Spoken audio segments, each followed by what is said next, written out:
श्री शरतचंद्र चट्टोपाध्याय जी द्वारा रचित उपन्यास चरित्रहीन भाग 10। उपेंद्र और सतीश के चले जाने पर किवाड़ बंद करके किरणमयी उसी जगह खड़ी रही। अंधेरे में उसकी दोनों आंखें शिकारी जानवर की आंखों की तरह जलने लगी। उसका जी चाहने लगा कि दौड़कर वह किसी की छाती में दांत गड़ा दे, तभी उसे चैन पड़ेगा। हाथ के दीपक को ऊपर उठाकर पागलों की सी मुद्रा में उसने कहा, इस घर में आग लगा देने का उपाय होता तो मैं आज अवश्य लगा देती और आग लगाकर कहीं भी हो चली जाती। बुढ़िया पुकार पुकार कर, चिल्ला चिल्ला कर, तिल तिल जलकर मरती तो ठीक होता, फिर शत्रुता करने का अवसर ना पाती। जाड़ों की रात में भी किरणमयी के चेहरे पर पसीना निकल आया। पसीने की बूंदों को हाथ से पोंछते पोंछते वह सहसा अपने को धिक्कार देकर कह उठी, मैंने क्यों उपेन बाबू को खबर देने दी, क्यों अपने हाथ अपने पैरों में कुल्हाड़ी मारी। लेकिन मैं निश्चय के साथ कह सकती हूँ कि यह सब उसी अभागी बुढ़िया का किया धरा है। बेटे के साथ सलाह करके उसी ने यह कुचक्र रचा है।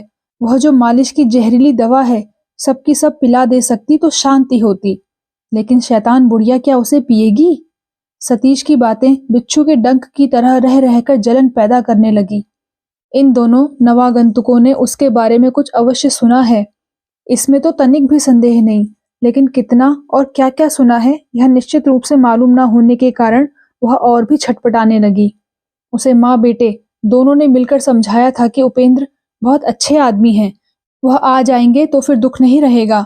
उसने इस पर क्यों विश्वास कर लिया, क्यों उसने अपने हाथ से उपेंद्र को चिट्ठी लिखकर भेजी। अंधेरे और सीलन से बर्फ हो रहे आंगन में एक किनारे खड़े होकर वह क्रोध से पागल हो रही नारी हारान और उसकी माता दोनों को मिथ्यावादी, कृतघ्न, कुचक्री, शैतान आदि ना जाने क्या क्या कहकर भी किसी तरह तृप्त नहीं हो सकी।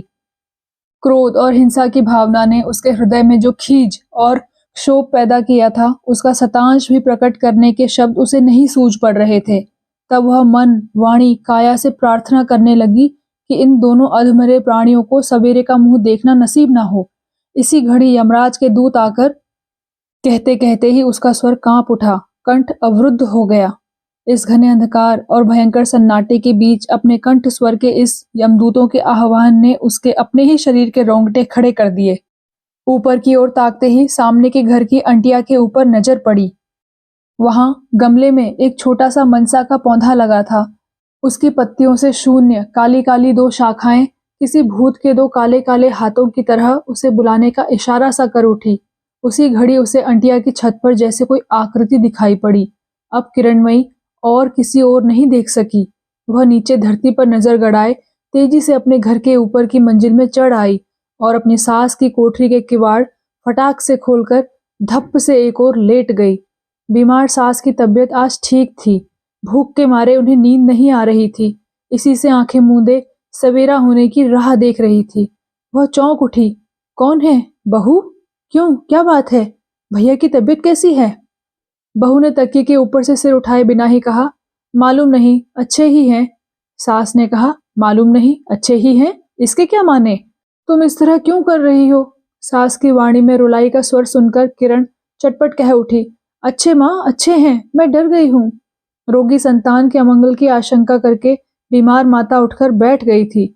अस्त व्यस्त वस्त्र को संभालती हुई सास ने रुआंसी सी होकर पूछा, तो फिर तुम क्यों इस तरह कर रही हो, बीमार स्वामी को अकेला छोड़कर?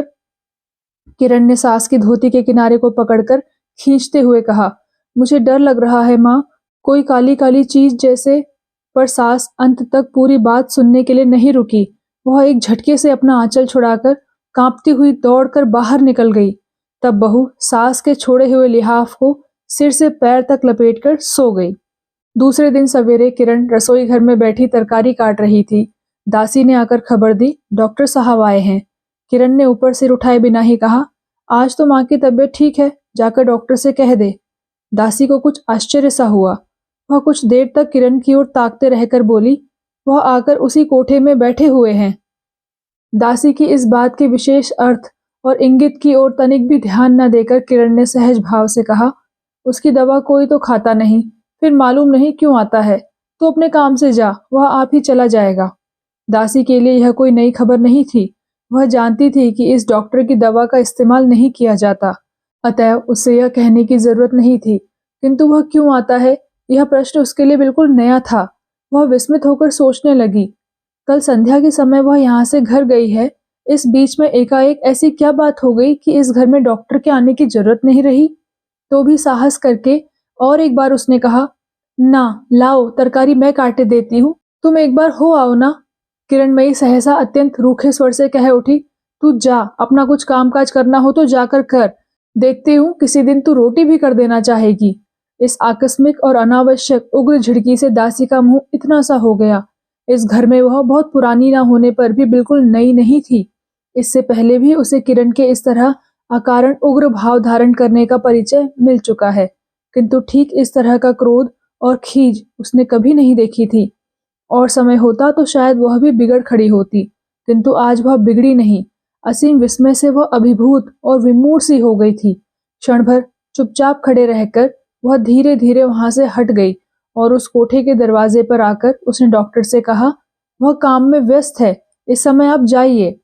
डॉक्टर पैरों के पास अपना हैंडबैग रखकर उसी तख्त के ऊपर, जिस पर कल सतीश और उपेंद्र खड़े हो गए थे, अधीर उद्विग्न भाव से बैठा हुआ था। बोला, क्या माने, काम मुझे भी तो है। दासी बोली, तो जाओ ना बाबू। डॉक्टर अवाक हो गया। उसने कहा, एक बार जाकर फिर कहो, मेरा कुछ खास काम है। दासी ने कहा, आप समझते क्यों नहीं डॉक्टर बाबू, मैं खूब समझ गई हूँ, उनसे भेंट ना होगी, अब मैं फिर जाकर उनसे ना कहूंगी। यह सब मैं कुछ नहीं जानती, आप जाइए, कहकर दासी चली गई। इस अवहेलना और लांछना की बात से पहले डॉक्टर को गहरी चोट पहुंची, किंतु दूसरे ही क्षण एक लज्जाजनक दुर्घटना की संभावना मन में उदय होते ही वह भीतर की खबर सुनने के लिए व्याकुल हो उठा। डॉक्टर को बैठकर अपेक्षा करने की कुछ आपत्ति नहीं थी और वह प्रतीक्षा करने भी लगा, किंतु कोई भी लौटकर नहीं आया। तब खड़े खड़े न जाने क्या क्या सोचते सोचते थक कर चले जाने के इरादे से हैंडबैग उठाकर जैसे ही डॉक्टर ने मुंह उठाया, उसे दरवाजे के सामने किरणमयी दिख पड़ी। डॉक्टर ने उठते हुए शोभ को दबाकर शांत भाव से सूखे हुए मुख से कहा, जरा हटो, बड़ी देर हो गई, और भी अनेक रोगी मेरी राह देख रहे होंगे। माँ आज अच्छी है? अच्छी है, कहकर किरण राह से हटकर किनारे हो गई, लेकिन डॉक्टर का पैर नहीं उठा। अथच जो प्रसंग एक बार रुक गया, उसे फिर उठाने की भी राह नहीं रही। किरणमयी मुस्कुराने लगी, बोली, जाओ ना।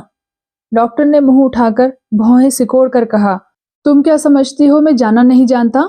किरण ने कहा, मैं क्या पागल हूं जो समझूंगी कि तुम जाना नहीं जानते? अच्छा, हाँ डॉक्टर, कितने रोगी तुम्हारी राह देख रहे हैं, जरा सुनूं। इतना कहकर मुंह फेरकर वह हंसने लगी। कुपित डॉक्टर का जी पहले चाहा कि इस मुंह को थप्पड़ मारकर बंद कर दे, किंतु यह तो संभव न था। उसने केवल इतना ही कहा, जाओ तुम। किरण ने कहा, मैं कहाँ जाऊं, घर मेरा है, इसी से अगर जाना होगा तो तुमको ही जाना होगा। यह डॉक्टर कलकत्ते का बाशिंदा है, चाहे जितना क्रोध आवे उसे संभालना पी जाना जानता है। मैं ही जाता हूँ, कहकर डॉक्टर जाने के लिए जैसे तैयार हुआ, वैसे ही किरण दोनों हाथों से राह रोककर बोली, जाते हो, किंतु यह जान लो कि यह जाना ही तुम्हारा आखिरी जाना है। किरण का स्वर और मुख का भाव एकदम बदल गया। यह लक्ष्य करके डॉक्टर अपने मन में शंकित हो उठा। मुंह से कहा, अच्छी बात है, यही आखिरी जाना सही। किरण ने कहा, सचमुच ही आखिरी जाना है। जब तुम आ गए हो तब स्पष्ट रूप से ही सब जाने जाओ। अच्छा, उस जगह बैठ जाओ, सब खोलकर कहती हूँ, सुन लो। यूं कहकर डॉक्टर का हैंडबैग उसके हाथ से लेकर फर्श पर रख दिया और हाथ से चौका दिखाकर बोली, रसोई बनाना है, अधिक समय नहीं है, संक्षेप में कहती हूँ। इसी समय दासी ने आकर खबर दी कि दो बाबू आ रहे हैं। उसके साथ ही नीचे जूतों की चरमराहट सुनकर किरणमयी त्रस्त हो उठी और उसके बाद ही शिकारी के भय से हुई हिरणी की तरह दासी को वेग से ठेलकर वहां से भाग खड़ी हुई। डॉक्टर और दासी दोनों अचंभे में आकर परस्पर एक दूसरे का मुंह ताकते रह गए। क्षण भर में ही जूतों का शब्द दरवाजे के पास आकर रुक गया। डॉक्टर ने देखा, दो अपरिचित भले आदमी हैं। भले आदमियों ने देखा, डॉक्टर है। डॉक्टर की कोट की जेब में पड़े हुए छाती परीक्षा के लिए उपयोग में आने वाले स्टेथोस्कोप ने गर्दन निकालकर डॉक्टर का परिचय दे दिया। उपेंद्र और सतीश दोनों ने देखा, डॉक्टर का मुंह बहुत ही सूखा हुआ है। दुर्घटना की आशंका करके उपेंद्र ने पूछा, क्या हाल है डॉक्टर बाबू? डॉक्टर चुप। उसके मुंह पर स्याही और गहरी हो गई। उपेंद्र ने अधिकतर शंकित होकर प्रश्न किया, इस समय कैसी हालत आपने देखी? तब भी डॉक्टर के मुंह से कोई बात ना निकली। यह विह्वल की तरह केवल उपेंद्र की ओर ताकता रहा। दासी ने कहा, तुम जाओ ना डॉक्टर बाबू, अभी तक खड़े क्यों हो? डॉक्टर ने हड़बड़ाकर हैंडबैग उठाते हुए कहा, मैं जाता हूँ, अभी मुझे बहुत काम है। इतना कहकर ही डॉक्टर उपेंद्र और सतीश के बीच से तेजी के साथ नीचे उतर गया और इस महाजन के पदांक का अनुसरण करके दासी भी जाने कहाँ गायब हो गई। उस सुनसान जीर्ण शीर्ण घर के टूटे फूटे बरामदे के ऊपर 9 बजे दिन के समय उपेंद्र और सतीश विस्मय से अबाक होकर दोनों ही एक दूसरे का मुंह ताकने लगे। कुछ देर बाद सतीश ने कहा, उपेंद्र दादा, हारान बाबू की माँ क्या पागल है? उपेंद्र ने कहा, वह हारान दादा की माँ नहीं है और कोई शायद दासी होगी। लेकिन मैं सोचता हूँ डॉक्टर इस तरह घबराया हुआ क्यों भाग खड़ा हुआ? सतीश ने कहा, ठीक चोर की तरह, जैसे पकड़े जाने के डर से भाग गया। उपेंद्र ने अनमयस्क भाव से कहा, हाँ, लगभग चोर की ही तरह। यहाँ तो कोई दिख नहीं पड़ता। वह कमरा तो हारान दादा का ही है ना? सतीश ने कहा, हाँ, चलो वहीं चलें।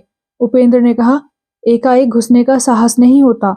मुझे तो डर लगता है शायद कुछ अमंगल घटना हो चुकी है।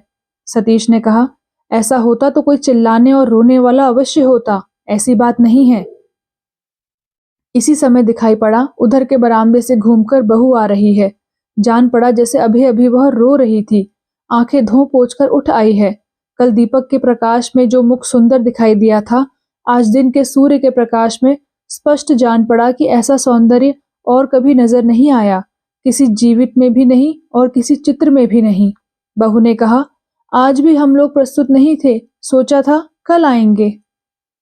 फिर सतीश की ओर देखकर सहसा मुस्कुराकर कहा, देवर भी हैं?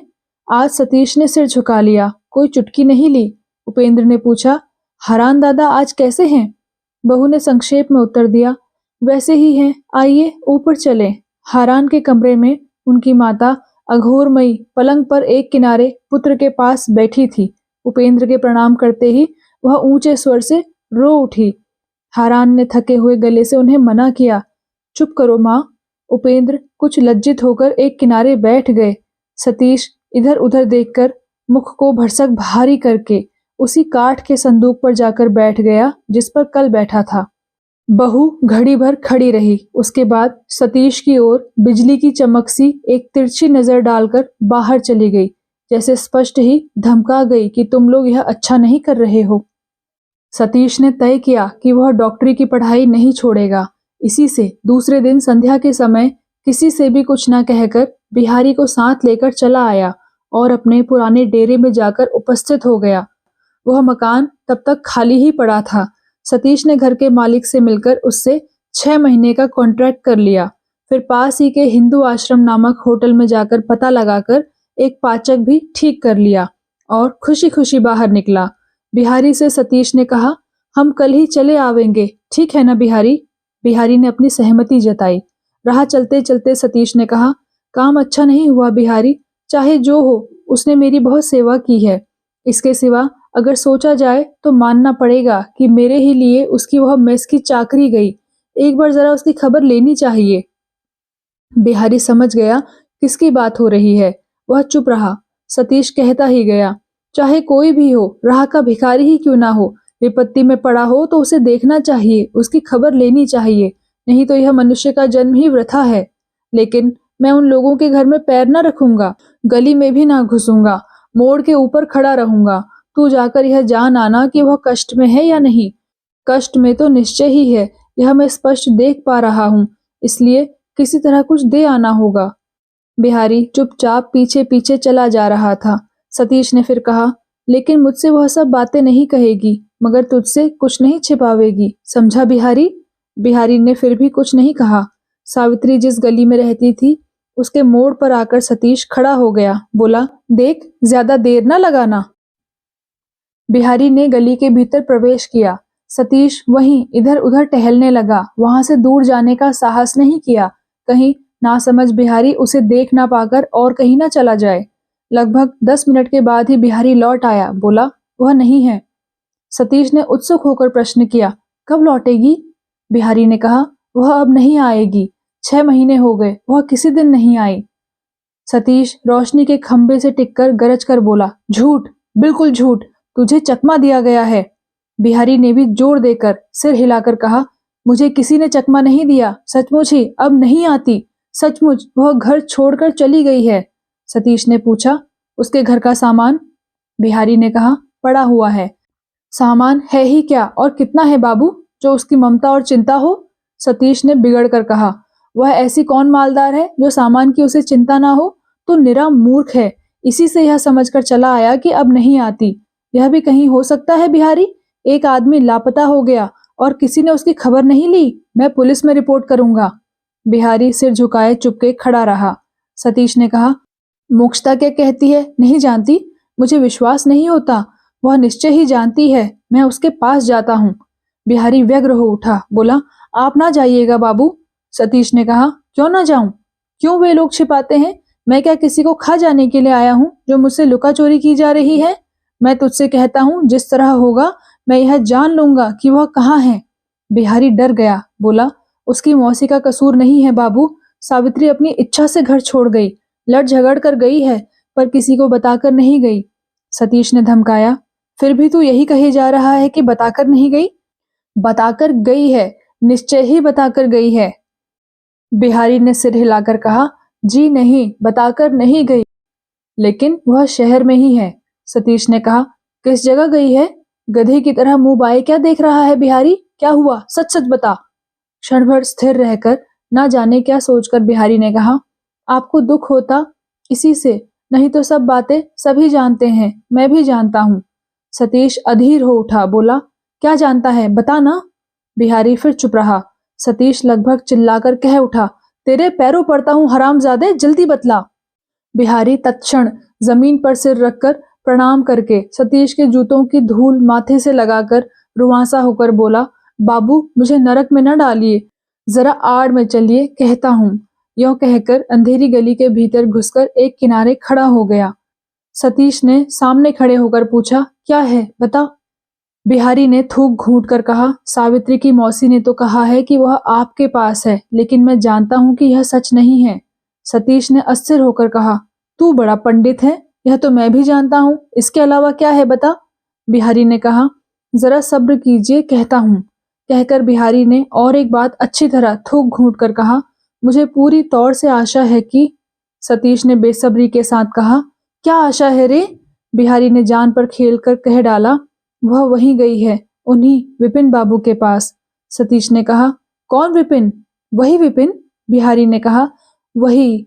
हाँ हाँ, वहां ना बैठिएगा, नहाना पड़ेगा बाबू, दुनिया भर के आदमी वहां।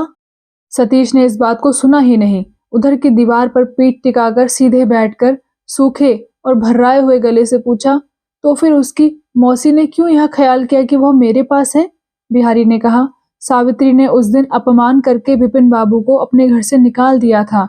स्पष्ट शब्दों में उसने विपिन से कह दिया था कि वह सतीश बाबू के सिवा और किसी के पास न जाएगी। घर के और किराएदारों ने आड़ में खड़े होकर दोनों का झगड़ा सुना था। सतीश उठकर खड़ा हो गया, जोर करके किसी तरह अपने को प्रकृतिस्थ करके पूछा, तो फिर तूने किस तरह जाना कि वह विपिन बाबू के पास गई है? बिहारी ने कुछ उत्तर ना दिया। सतीश ने फिर कहा, बोल। बिहारी ने और एक बार इधर उधर की। उसने अहंकार करके सावित्री से जो कहा था वह किसी से नहीं कहेगा, सो भी उसे याद आ गया। अंत को और एक बार थूक का घूंट निगल कर वह कह उठा, मैं अपनी आंखों से देख गया हूँ। सतीश चुप होकर सुनने लगा। बिहारी ने कहा, हमने जिस दिन डेरा बदला था उसके दूसरे दिन दोपहर को मैं यहाँ आया था। उस समय विपिन बाबू सावित्री के बिछौने पर सो रहे थे। सतीश जोर से धमकाकर कह उठा, झूठ बात। बिहारी चौंक उठा, बोला, जी नहीं, मैं सच ही कह रहा हूँ। सतीश उसके मुंह की ओर क्षण भर तीव्र दृष्टि से चुपचाप देखता रहा, फिर पूछा, और सावित्री कहाँ थी? बिहारी ने कहा, सावित्री उसी कोठरी में थी। बाहर निकलकर चटाई बिछाकर उस पर उसने मुझे बिठाया। बाबू लोग मुझ पर खफा हैं कि नहीं, हम लोगों ने डेरा क्यों बदल दिया, यही सब पूछने लगी। सतीश ने कहा, इसके बाद? बिहारी ने कहा, मैं खफा होकर चला आया। उसी दिन वह विपिन बाबू के साथ चली गई। सतीश ने पूछा, इतने दिन तूने कहा क्यों नहीं? बिहारी चुप रह गया। सतीश ने पूछा, तूने अपनी आंखों से देखा या सुना है? बिहारी ने कहा, नहीं बाबू, मैंने अपनी आंखों से देखा है, बिल्कुल आंखों के सामने की बात है। सतीश ने कहा, अच्छा, मेरे पैर छूकर कसम खा कि तूने अपनी आंखों से देखा है। ब्राह्मण के पैर छूकर कसम खा रहा है तू, याद रखना। बिहारी ने तुरंत सतीश के पैरों पर हाथ रखकर कहा, यह बात मुझे दिन रात याद रहती है बाबू, मैंने अपनी आंखों से देखा है। घड़ी भर चुप रहकर सतीश ने कहा, अच्छा, घर जा। उपेंद्र दादा से कहना कि आज रात को मैं भवानीपुर जाऊंगा, लौटूंगा नहीं। बिहारी ने विश्वास नहीं किया, रो दिया।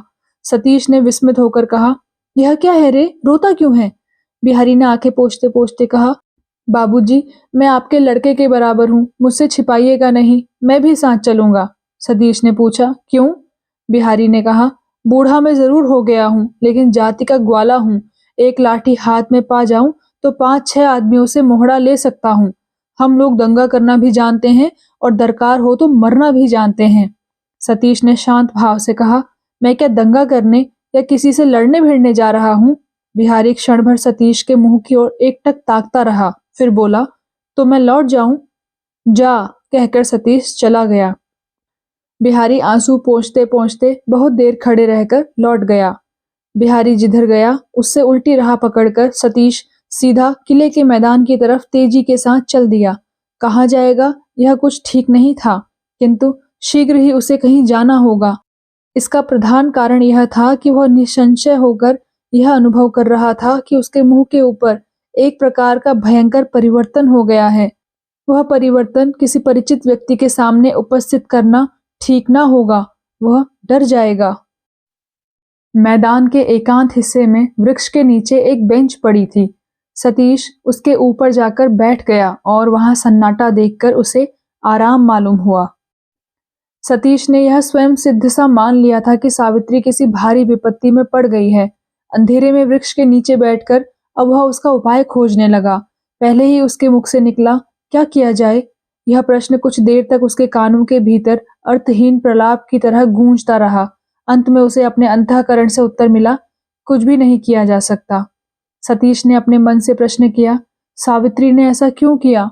उत्तर मिला, उसने ऐसा कुछ नहीं किया जिसके लिए उसे नए सिरे से दोष दिया जा सके। सतीश ने फिर प्रश्न किया, उसने इतना बड़ा अविश्वास का काम किस लिए किया? उत्तर मिला, उसने तुम्हें विश्वास ही क्या दिया था, पहले यह तो बताओ। सतीश इसका कुछ भी जवाब नहीं दे सका। वास्तव में सावित्री ने उसे कोई भी झूठी आशा नहीं दी, एक दिन के लिए भी छलना नहीं की, बल्कि उसने बार बार सावधान किया, शुभकामना की और बहन से अधिक स्नेह और सेवा की। सतीश ने उस रात की बात याद की।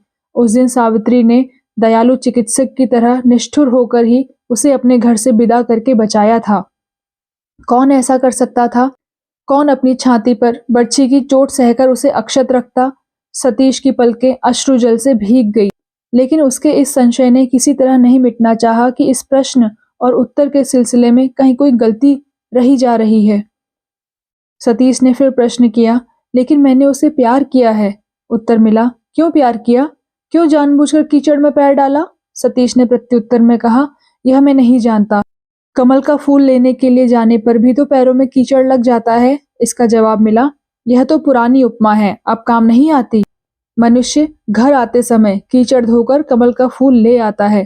तुम्हारा कमल ही क्या है, और यह कीचड़ ही कहाँ धोकर तुम घर आते? सतीश ने कहा, ना हो, घर ना आता। उत्तर मिला, छी, यह बात जबान पर ना लाना।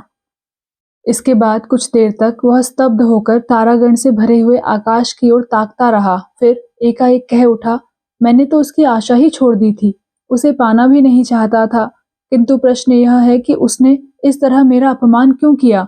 एक बार मुझसे पूछा क्यों नहीं? किस दुख से उसने यह काम किया? रुपए पैसे के लोभ से किया? यह बात वह किसी तरह अपने मन में नहीं ला सका। यह बात भी बिल्कुल ही मानने लायक नहीं है कि विपिन जैसे कुकर्मी शराबी को वह मन ही मन चाहती थी। फिर क्यों? गंगा तट की ठंडी हवा के लगने से सतीश को जाड़ा मालूम पड़ने लगा।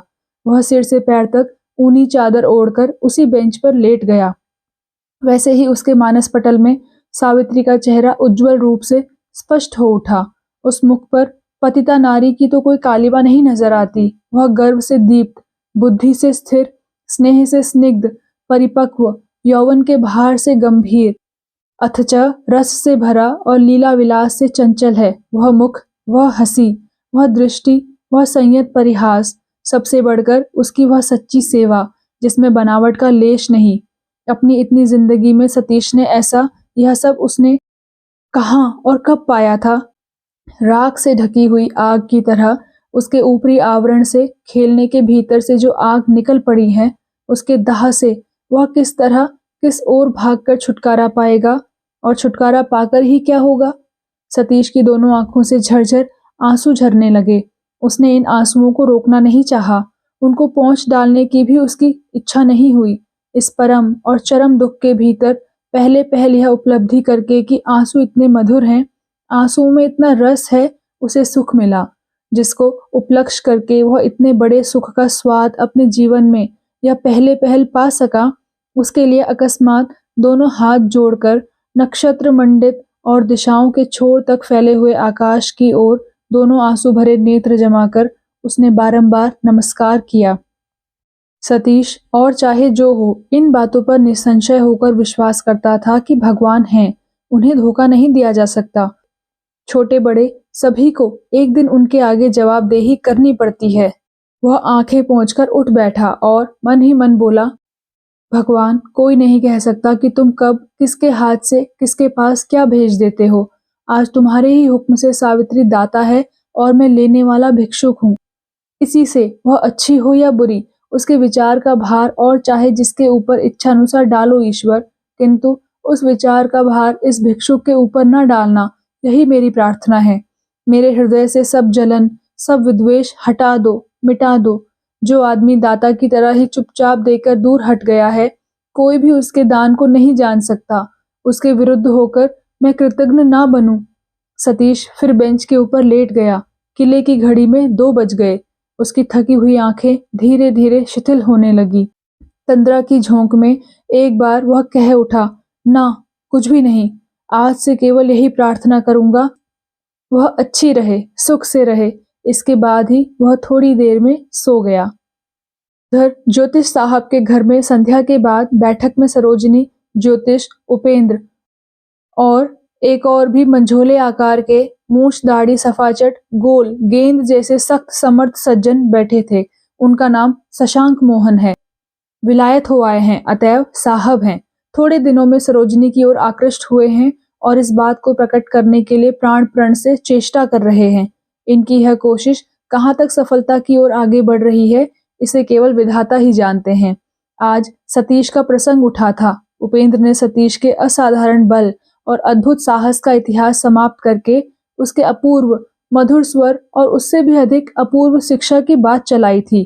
कुछ ही फासले पर सोफे पर बैठी हुई सरोजिनी दोनों हाथों के ऊपर ठोडी रखकर झुकी हुई मन लगाकर सुन रही थी। इसी समय बिहारी ने भग्न दूत की तरह बैठक खाने में प्रवेश करके सतीश के भवानीपुर जाने की खबर दी। उपेंद्र ने कुछ विस्मित होकर प्रश्न किया, वहां कौन है सतीश का? बिहारी संक्षेप में, मुझे नहीं मालूम, कहकर ही चला गया। सतीश की ही सब लोग राह देख रहे थे, इसलिए सभी इस खबर से निराश हुए। सरोजिनी सीधी होकर बैठ गई और सांस छोड़कर कह उठी, तो फिर अब क्या होगा? ज्योतिष ने उसके मुंह की ओर देखकर स्नेह के साथ हंस दिया, किंतु शशांक मोहन बाबू निरुत्साह नहीं हुए, बल्कि खुश होकर उन्होंने प्रस्ताव किया कि अब सरोजिनी देवी ही गाना शुरू करे।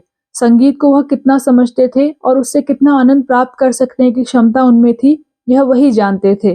किंतु सरोजिनी ने जब दृढ़ता के साथ इस प्रस्ताव को अस्वीकार कर दिया, तब शशांक बाबू कह उठे, बल्कि मैं तो कहता हूँ कि मर्द का गाना ही भूल है। उसका गला स्वभावतः मोटा और भारी होता है, अतएव संगीत की शिक्षा उसे चाहे जितनी मिली हो और वह अच्छी तरह गाने की चाहे जितनी चेष्टा करे, उसका गाना किसी तरह सुनने के योग्य नहीं हो सकता। यद्यपि और किसी ने उनकी इस बात का प्रतिवाद नहीं किया, किंतु सरोजिनी कर बैठी। उसने कहा, आपके निकट निश्चय ही सुनने के योग्य नहीं है। तब शायद हारमोनियम, पियानो के शुरू के मोटे और भारी पर्दे तैयार करना भी भूल है, लेकिन तो भी वे बनाए जाते हैं और लोग खरीदते भी हैं। शशांक मोहन की तरफ से इसका कोई जवाब ना आया, तथापि वह अपने गोरे चेहरे को जरा लाल करके कुछ कहने जा रहे थे कि सरोजिनी उठकर खड़ी हो गई और बोली, जाऊं माँ को खबर दे आऊं, नहीं तो वह बैठी रहेंगी। उपेंद्र ने चकित होकर कहा, ओहो, जान पड़ता है उसका खाना पीना वहीं होता है। उपेंद्र के ऐसा कहने में आंतरिक स्नेह के सिवा और कुछ न था, और सतीश अगर उनका अत्यंत अधिक स्नेह पात्र न होता तो यह भाषा वह कभी जबान पर नहीं ला सकते थे। यह बात अच्छी तरह समझकर सरोजनी ने हंसते हुए कहा, यह आपका बड़ा अन्याय है। उनकी रुचि अगर आपकी कुरुचि के साथ ना मिले तो इसमें दोष आप ही का है, उनका नहीं। अच्छा, माँ से कहकर अभी आती हूँ। इतना कहकर सरोजनी तेजी के साथ बाहर चली गई। उसके जाते ही शशांक मोहन ने उपेंद्र की ओर घूमकर कहा, आपके मित्र जान पड़ता है कट्टर पुरातन पंथी हैं। उपेंद्र ने जरा हंसकर कहा, थोड़ा नहीं बहुत, मुझे मालूम है वह पूजा संध्या भी करता है। यह बात उपेंद्र नहीं जानते थे कि सतीश बीच बीच में छिपकर शराब भी पी लेता है। शायद वह स्वप्न में भी ऐसा नहीं सोच सकते थे। शशांक मोहन ने प्रश्न किया, वह क्या करते हैं? उपेंद्र ने कहा, कुछ भी नहीं, और किसी दिन कुछ करेगा इसका भी किसी को भरोसा नहीं है। इस खबर से शशांक मोहन के मन के ऊपर से जैसे एक पत्थर का बोझ उतर गया। खुश होकर हंसकर उसने कहा, इसी से। ज्योतिष अब तक चुपचाप सुन रहे थे। उपेंद्र को लक्ष्य करके उन्होंने कहा, तुम्हारा कहना ठीक नहीं जान पड़ता उपेंद्र। शारीरिक उत्कर्ष क्या कुछ भी नहीं है? इसके सिवा मैं तो उनके गाने पर लट्टू हो गया हूँ। जो कुछ साधना उन्होंने की है उसके लिए हमारे इस देश में यदि सम्मान न मिले तो निसंदेह दुख की बात है, किंतु इसमें दोष हम लोगों का ही है, उनका नहीं। मुकदमे की फाइल नत्थी में सिर न खपाकर, अटर्नी के साथ धर पटक न कर और हाकिम की झिड़की ना खाकर भी जिसका 16 आना वसूल ही है, वह अगर थोड़ा बहुत इस तरफ ना देखे तो यह संसार बिल्कुल ही मारवाड़ी सेठ की कपड़े की दुकान बन जाए। मुझे तो तुम्हारे मित्र को देखकर सचमुच ही ईर्ष्या होती है। अच्छा, बुढ़े की आमदनी कितनी है जी? इसी समय सरोजनी चुपचाप बैठक के भीतर आकर अपने दादा की कुर्सी के पीठ के ऊपर शरीर का बोझ देकर पूछ बैठी। किसकी दादा? ज्योतिष ने कहा, सतीश बाबू के पिता की। उपेंद्र ने कहा, ठीक ठाक तो नहीं जानता, शायद लगभग 2 लाख रुपए। ज्योतिष दोनों आंखें फाड़कर कह उठे, राजा हैं क्या जी? उपेंद्र ने कहा, नहीं राजा तो नहीं, लेकिन पुश्तैनी बड़े जमींदार हैं और बुढ़े ने बाप दादों की दौलत को बढ़ाया भी है। ज्योतिष ने कुर्सी की पीठ का सहारा लेकर एक सांस छोड़कर कहा, एकदम सौभाग्य के प्रीतम पुत्र हैं सतीश बाबू। स्वास्थ्य, शक्ति, रूप, ऐश्वर्य सब कुछ प्राप्त है। मनुष्य जो कुछ चाहता है सभी कुछ है। उपेंद्र हंसने लगे, अंत में बोले, लेकिन एक बहुत बड़ा दोष भी है। पराया बोझ अपने सिर लेकर अगर असमय में अपघात से प्राण न गंवा बैठे तो तुम जो कहते हो वह सभी ठीक है। ज्योतिष उठकर सीधे बैठ गए, बोले, अपघात से क्यों मरेंगे? उपेंद्र ने कहा, असंभव नहीं है, और पहले ऐसी अल्फे टल भी चुकी हैं। उसके शरीर में क्रोध पदार्थ जिसे ताव कहते हैं बहुत ही अधिक है, और प्राणों का मोह उतना ही कम है। इस कलयुग में रहकर भी जिसकी अन्याय और अत्याचार की धारणा सत्युग जैसी है, और क्रोध आ जाने पर जिसे हित अहित का ज्ञान नहीं रहता, उसके जीते रहने न रहने पर मैं तो विशेष आस्था नहीं रखता। सहन कर सकना भी एक क्षमता है। बिना बुलाए सहायता करने के लोभ को रोक सकने का भी अवस्था विशेष में प्रयोजन है। इस बात को यह समझता ही नहीं। जैसे पुराने जमाने का वीर इस जमाने में बंगाल में आकर पैदा हो गया है। ज्योतिष थोड़ी देर चुप रहकर हंसकर बोले, लेकिन चाहे जो कहो, सुनकर श्रद्धा होती है।